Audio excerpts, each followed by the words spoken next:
जय श्री राम। मामी किचन को आप मान को स्वागत। आज आम काकी 5टी पाଳ छतु देले। मामी को जाई पचाइली ए छतुरे आमे कौन करिवा। मामी कहिले छतुरे आंबुल जल प्रस्तुत करिवा।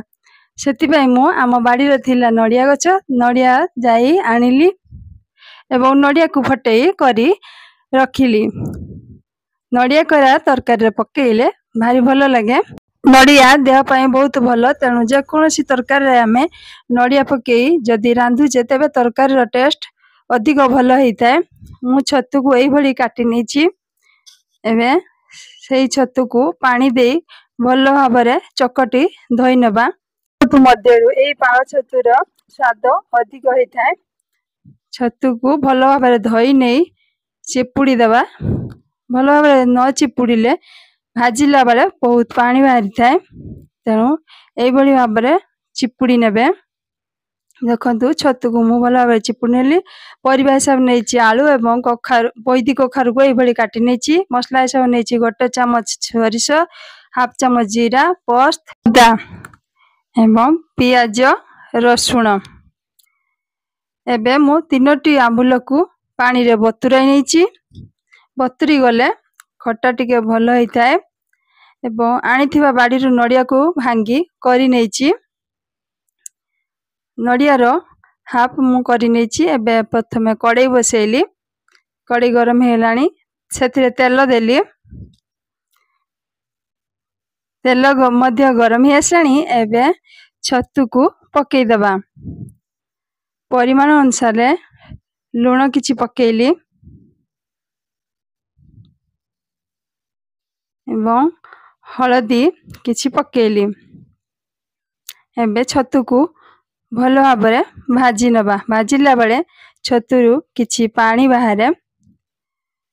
देखंतु सेति पई छतु धोइला बेले अधिक चिपुड़ी देले भल। देखंतु अल्प पानी बाहरले। एबे छतु मोर भजा ही आसलानी। एबे अन्य पात्र को खली नबा।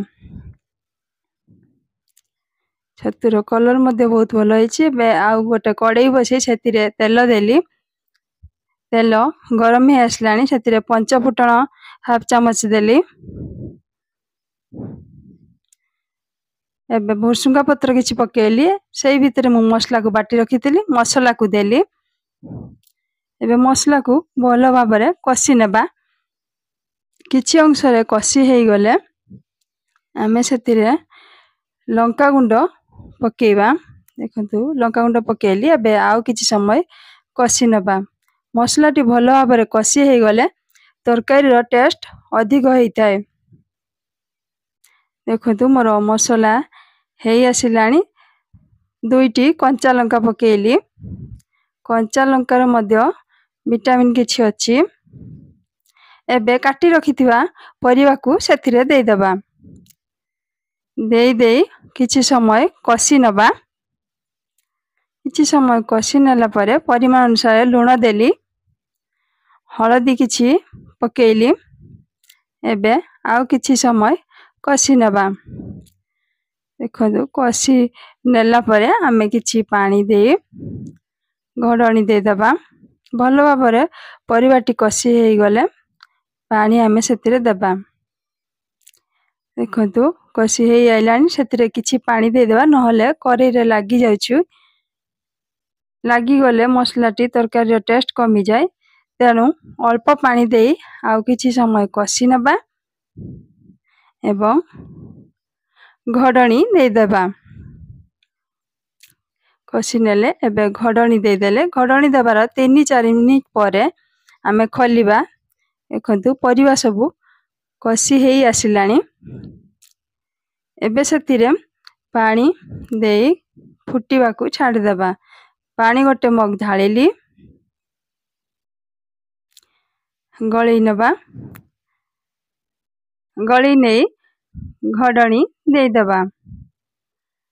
घोड़नी देबार 3-4 मिनिट परे आमे खलिबा। देखंतु तरकारी टी फुटी आसिलानी एवं परिवा सबु सिझी आसिलानी। परिवाटी भल भाव सिझी गले तापरे आमे आंबुल पकेइबा।